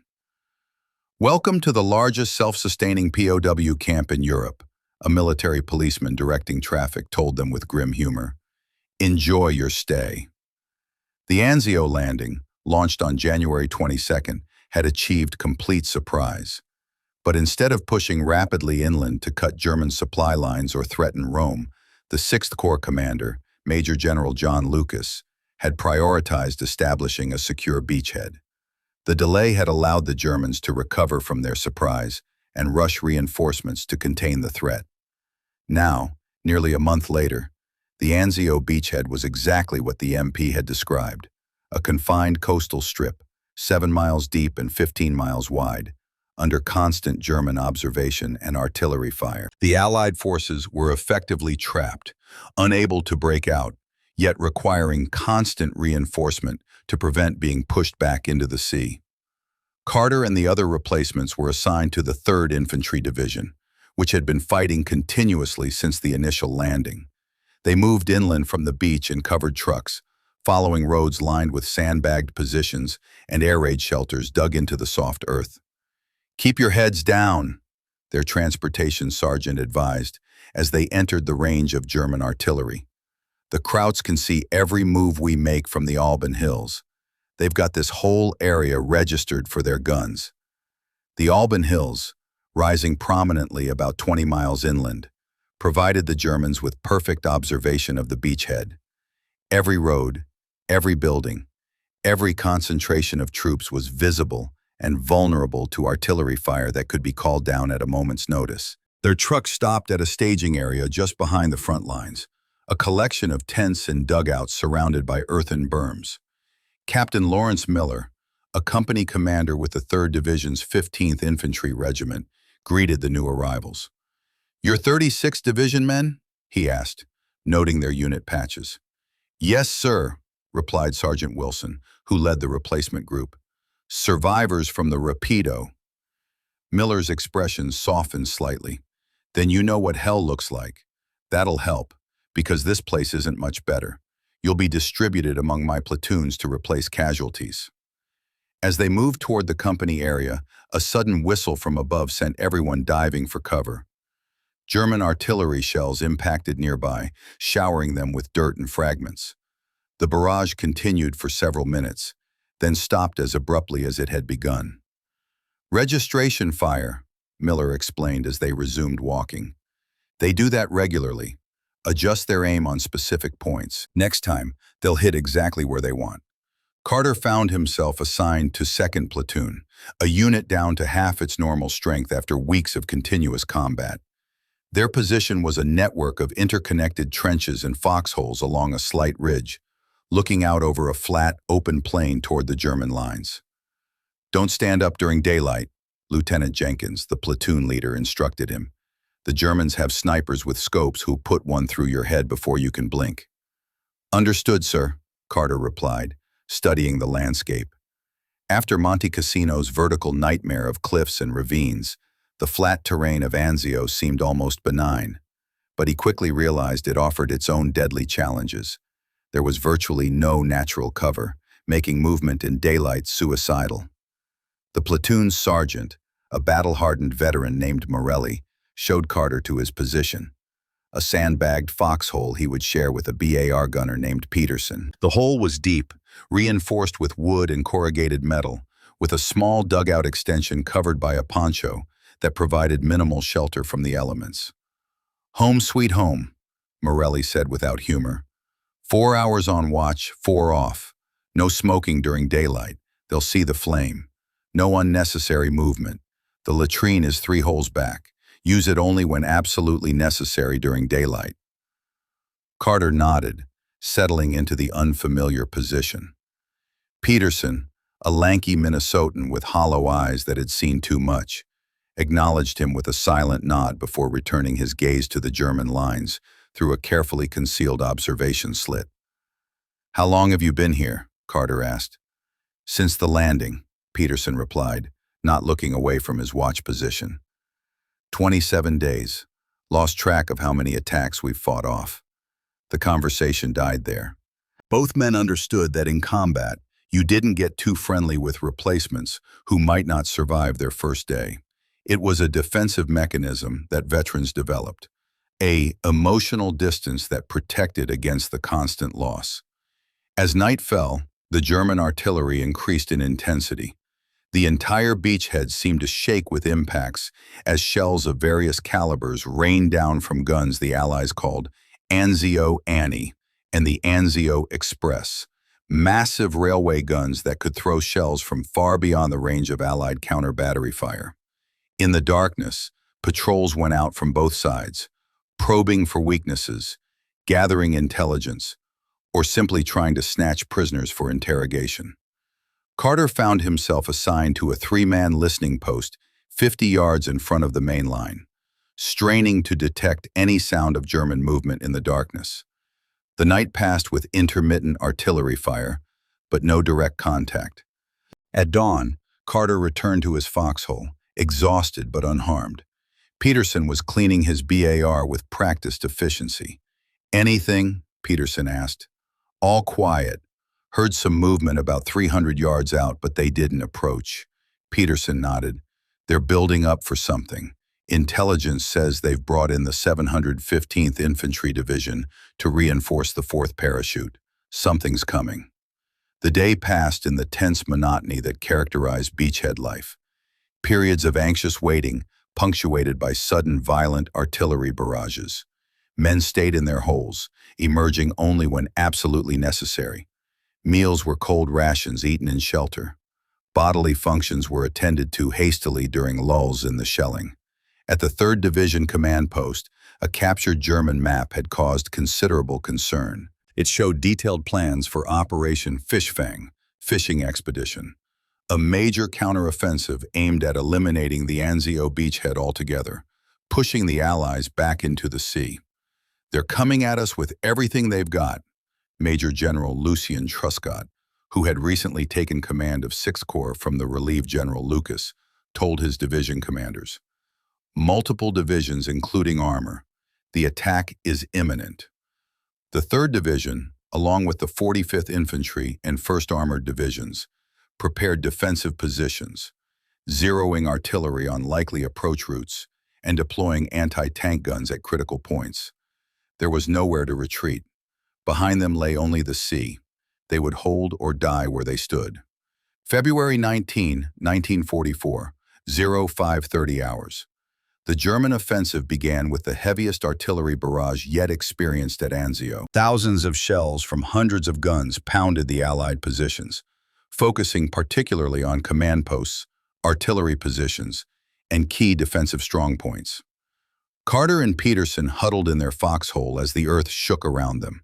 Shell fragments whined overhead, occasionally clanging against their metal roof or thudding into the sandbagged walls.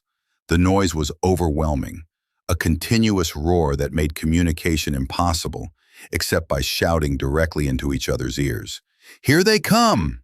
Peterson suddenly shouted, peering through the observation slit. The artillery had lifted from the forward positions, shifting to targets farther back, the classic sign of an imminent infantry assault. Carter moved to the firing position, rifle ready. Through the dust and smoke, he could see dark figures advancing across the plain. Hundreds of German infantry moving in extended formation, supported by tanks whose outlines were barely visible in the half-light of dawn. The American lines erupted with defensive fire. Machine guns chattered in sustained bursts, cutting swaths through the advancing Germans. Artillery that had been pre-registered on likely approach routes fired with devastating accuracy, creating bloody gaps in the German formations. But the attackers kept coming, using smoke and the confusion of battle to maintain their momentum. Where one group was cut down, others pushed forward, closing the distance to the American trenches yard by bloody yard. "They're flanking left," Lieutenant Jenkins shouted, moving along the trench line. "Second squad, shift fire." Carter and Peterson adjusted their position, engaging German troops who were attempting to exploit a gap between companies. The BAR hammered out short, controlled bursts, its effectiveness evident in the falling figures ahead. The first German wave was repulsed, but it was only the beginning. Throughout the day, attack followed attack as the Germans committed fresh troops to the battle. By mid-afternoon, they had achieved penetrations at several points, forcing the Americans to commit their reserves to plug the gaps. The fighting was close and vicious. In some sectors, Germans reached the American trenches, resulting in hand-to-hand combat with bayonets, entrenching tools, and pistols. Artillery fell on friend and foe alike, as both sides called fire missions dangerously close to their own positions. By nightfall, the situation was critical.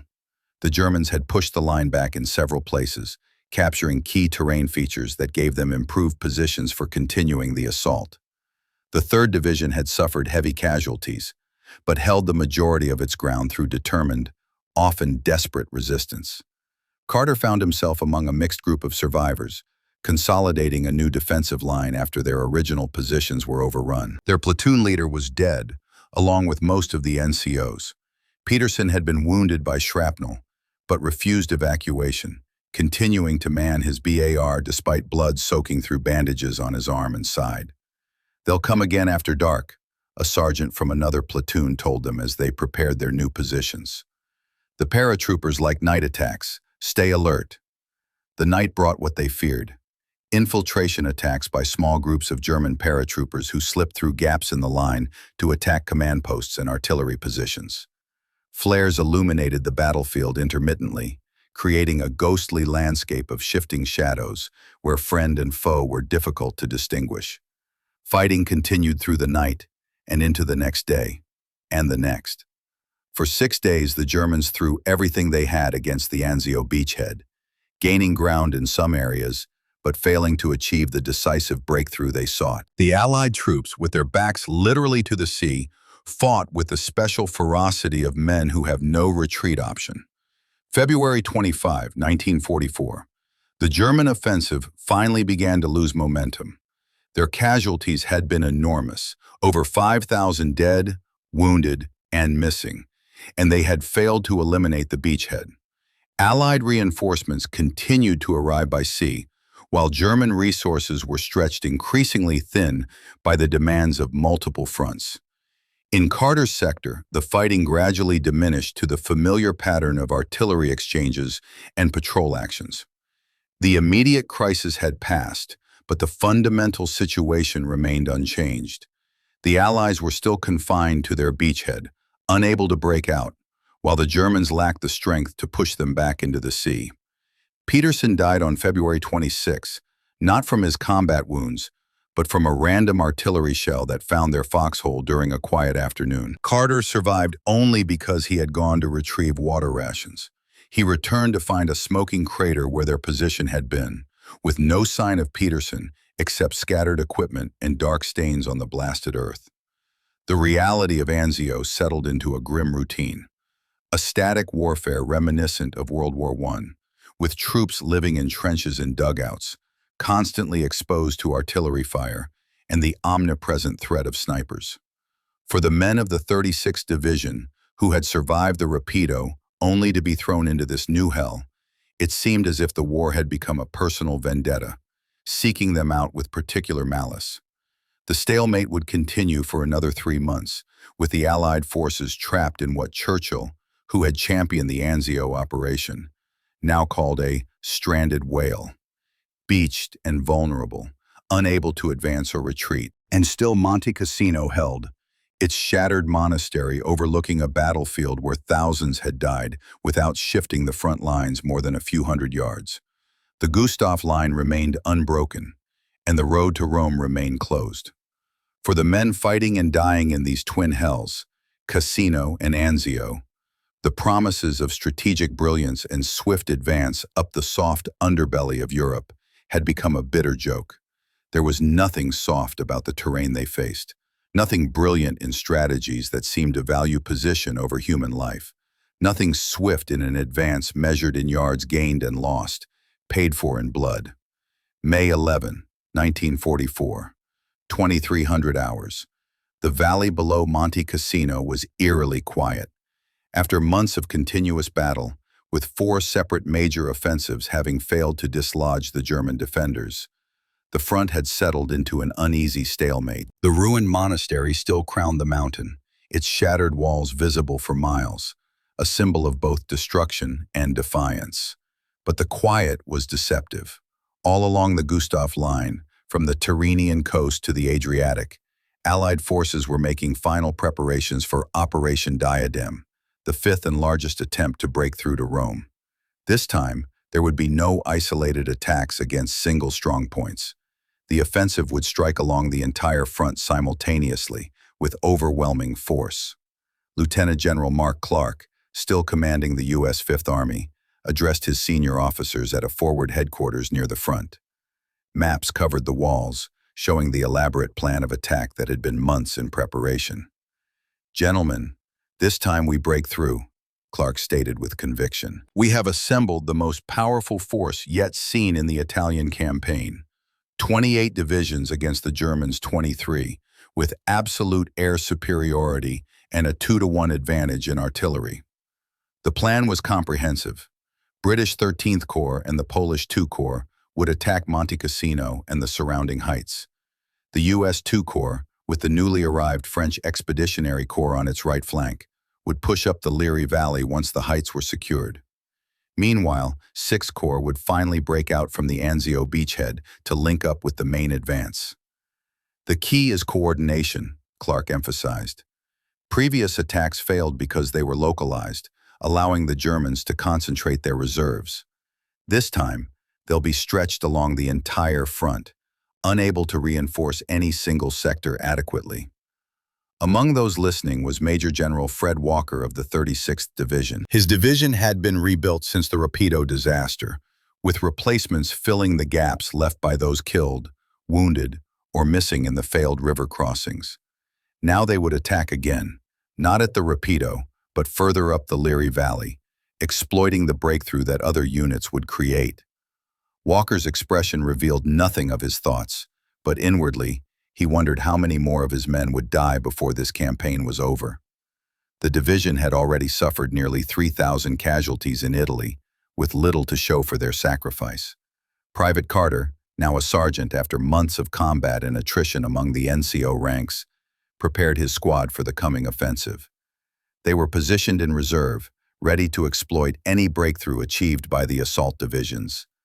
After surviving both the Rapido and Anzio, Carter had developed a fatalistic acceptance of whatever might come next. "Check your equipment," he told his men, most of them replacements who had never seen combat. "Once this starts, there won't be time to find what you need." "Sarge, is it true about Cassino?" one of the younger replacements asked.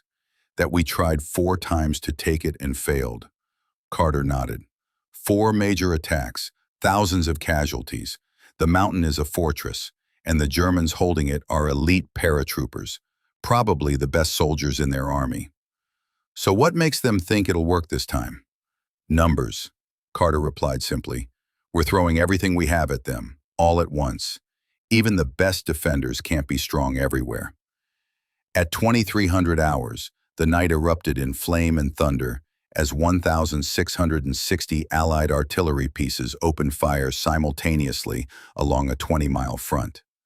The barrage was the heaviest yet seen in the Italian campaign, with over 300,000 rounds fired in the initial phase alone. The mountains and valleys were transformed into a hellscape of explosions, the sound so overwhelming it could be heard 60 miles away in Rome. Under this covering fire, infantry began to advance all along the line. The Polish 2nd Corps, composed largely of men who had escaped from Poland after the German and Soviet invasions, attacked the monastery ruins directly. Their motivation was personal as well as strategic. Many had family members in Soviet captivity or German concentration camps, and they fought with corresponding ferocity. British 13th Corps pushed forward on the left flank, aiming to secure the high ground overlooking Highway 6, the main road to Rome. The French Expeditionary Corps, composed primarily of colonial troops from Morocco and Algeria, advanced through the mountains on the right flank, using their expertise in difficult terrain to outflank German positions. From his observation post, Carter watched as the night sky was continuously illuminated by artillery flashes and exploding shells. The earth seemed to shake under the sustained bombardment, and the air was filled with the acrid smell of explosives. "Never seen anything like it," muttered his assistant squad leader. "They're throwing everything at them." "They'd better," Carter replied. "We've failed 4 times. Can't afford to fail again." The initial attacks made slow progress against determined German resistance. The defenders, primarily from the 1st Fallschirmjäger Division at Cassino itself, and the 44th and 114th Jaeger Divisions, along other sectors, fought from deeply prepared positions with interlocking fields of fire. Despite their numerical disadvantage, they initially contained the Allied advance to limited gains. But unlike previous offensives, Operation Diadem had the resources to sustain the attack beyond the initial push. Fresh divisions rotated into the line as leading elements became exhausted, maintaining pressure across the entire front. German reserves, stretched thin by the breadth of the offensive, could not adequately reinforce all threatened sectors. By May 15, after 4 days of continuous fighting, the French Expeditionary Corps had achieved a significant breakthrough in the mountains. Their Moroccan goumiers, tough mountain fighters with a fearsome reputation, had scaled heights the Germans considered impassable, outflanking defensive positions and forcing a general withdrawal. On May 17th, the Polish II Corps launched their third attack against Monte Cassino itself. After horrific casualties in their previous attempts, they had reorganized for one final, all-out assault. Wave after wave of Polish infantry advanced upward through German defenses, accepting terrible losses to maintain momentum. Their breakthrough came on May 18, when elements of the 12th Podolian Lancers Regiment reached the ruins of the monastery. The surviving German paratroopers, their position now untenable due to Allied advances on the flanks, had withdrawn during the night. At 10:20 a.m., a Polish flag was raised over the shattered walls of Monte Cassino, followed shortly by the Union Jack. The symbolism was powerful, but the strategic implications were even more significant. With the mountain heights secured, the entire Gustav line became vulnerable. German forces began a fighting withdrawal to their next defensive position, the Hitler Line, some 10 miles to the north. The 36th Division, with Carter's unit among them, moved forward on May 19th as part of the general advance up the Liri Valley. They encountered determined German rearguard actions, but pushed steadily forward through terrain that had been contested yard by bloody yard for months. Carter led his squad with the quiet competence of a veteran, keeping his men moving while minimizing exposure to enemy fire. They passed scenes of devastating destruction, villages reduced to rubble, fields cratered by artillery, roadsides littered with abandoned equipment, and occasionally the unrecovered dead from both sides. As they approached the monastery hill from the valley below, the scale of the battle became viscerally apparent. The slopes were stripped of vegetation by months of artillery fire and bombing. The bare earth churned and cratered. Abandoned weapons, equipment, and human remains were scattered across the landscape, grim evidence of the repeated assaults that had failed to take the position. The monastery itself was unrecognizable from its pre-war state. Where a magnificent historic structure had stood for centuries, there was now only a jagged pile of broken stone and twisted metal. Walking through the ruins, men spoke in hushed voices, as if still in the presence of something sacred, despite its destruction. "Was it worth it?" one of Carter's men asked, surveying the devastation. "All this death for a pile of rocks?" Carter had no answer. The strategic value of the position was undeniable. It controlled access to the Liri Valley and the road to Rome. But standing amid the ruins that had cost so many lives, the cold calculations of military necessity seemed inadequate justification. On May 23, the offensive reached the Hitler Line, the Germans' fallback defensive position. Here too the fighting was intense, but the momentum of the Allied advance could not be contained. The French Expeditionary Corps and the British 8th Army broke through on May 24th, forcing another German withdrawal. Meanwhile, 6th Corps finally broke out of the Anzio beachhead after nearly 4 months of containment. On May 25th, they linked up with the main advance, completing the envelopment that had been envisioned in the original Anzio plan. The road to Rome was open. German forces conducted an orderly but steady retreat, unable to establish another cohesive defensive line south of the Italian capital. General Clark, determined that American forces would be first to enter the Eternal City, diverted his main effort from pursuing and destroying the retreating German 10th Army to driving directly for Rome. On June 4, 1944, elements of the U.S. 88th and 85th Infantry Divisions entered Rome, the first Axis capital to be captured in the war. The achievement, while significant psychologically, was overshadowed 2 days later by the D-Day landings in Normandy, which shifted world attention away from the Italian campaign. For the men of the 36th Division, including Sergeant Carter, the fall of Rome represented a bittersweet victory.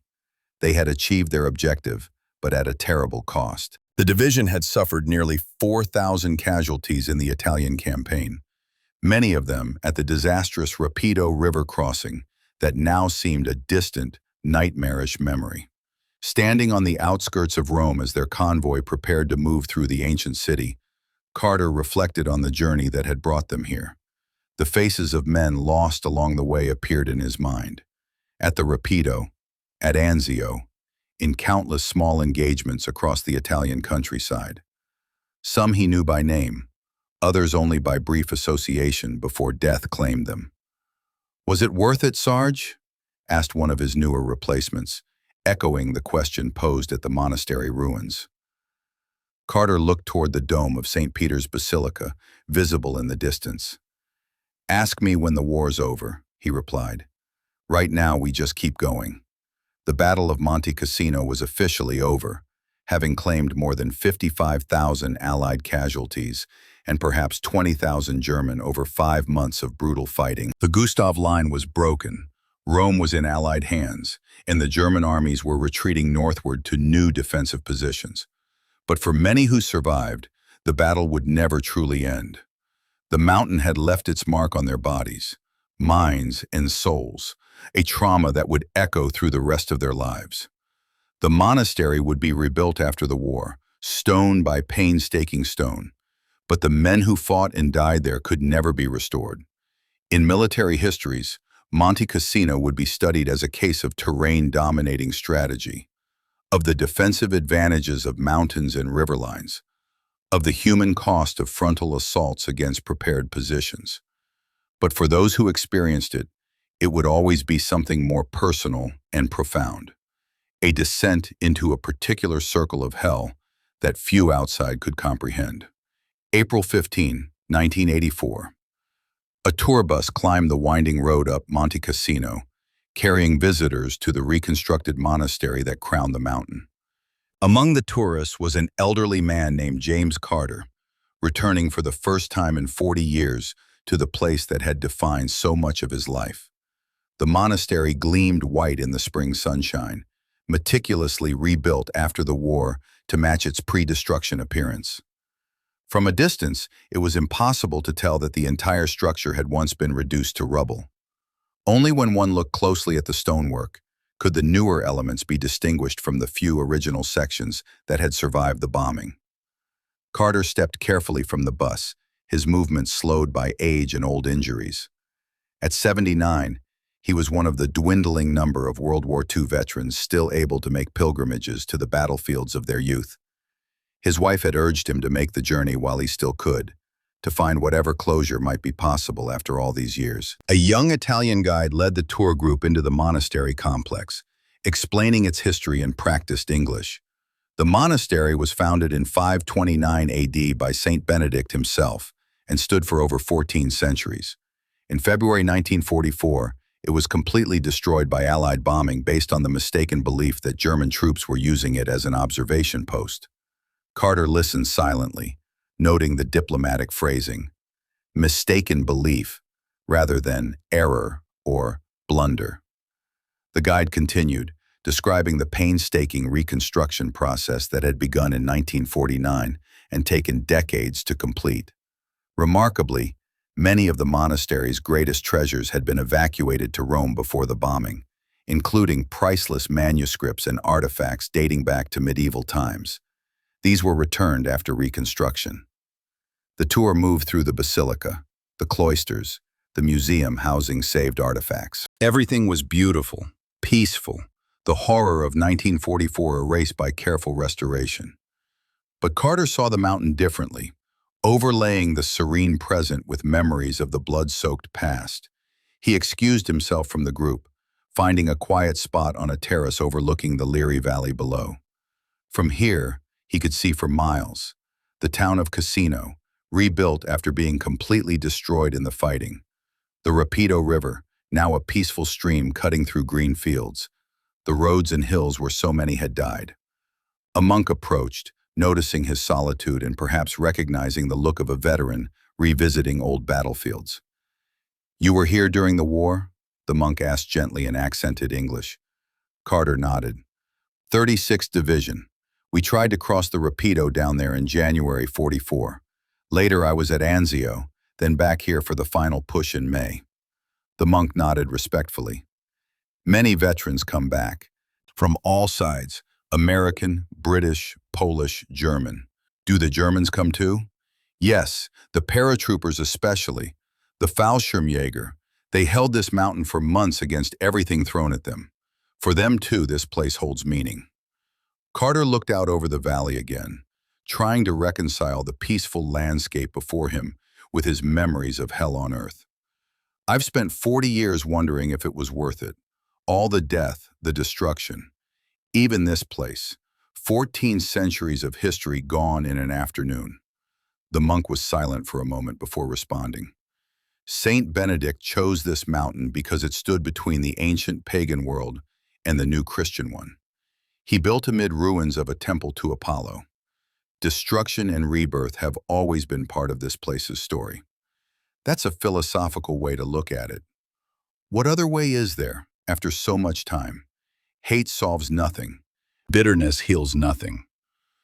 Carter had not come seeking absolution or profound insights, but found himself considering the monk's perspective.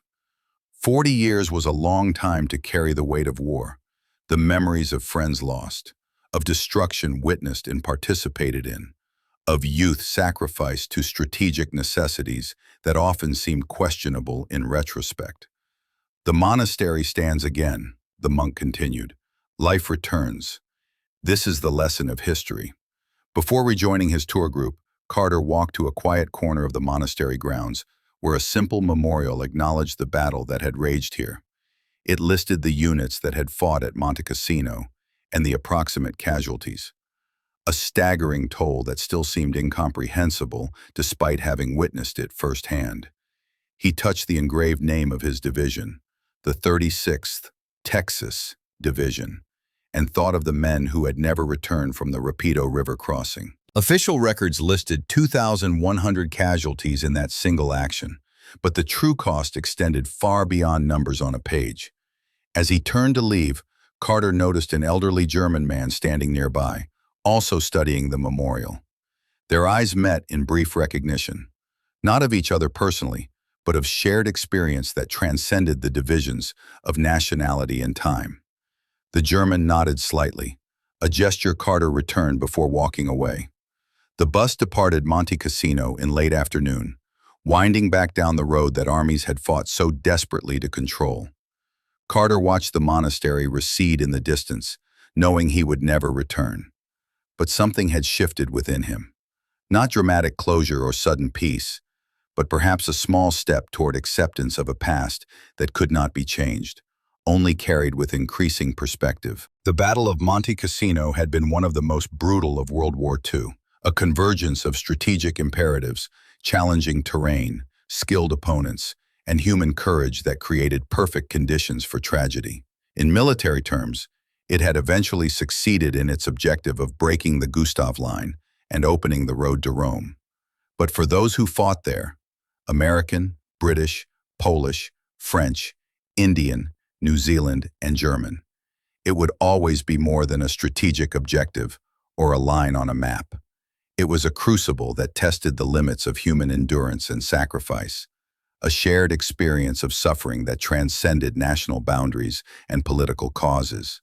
The monastery stood again, white and serene against the Italian sky.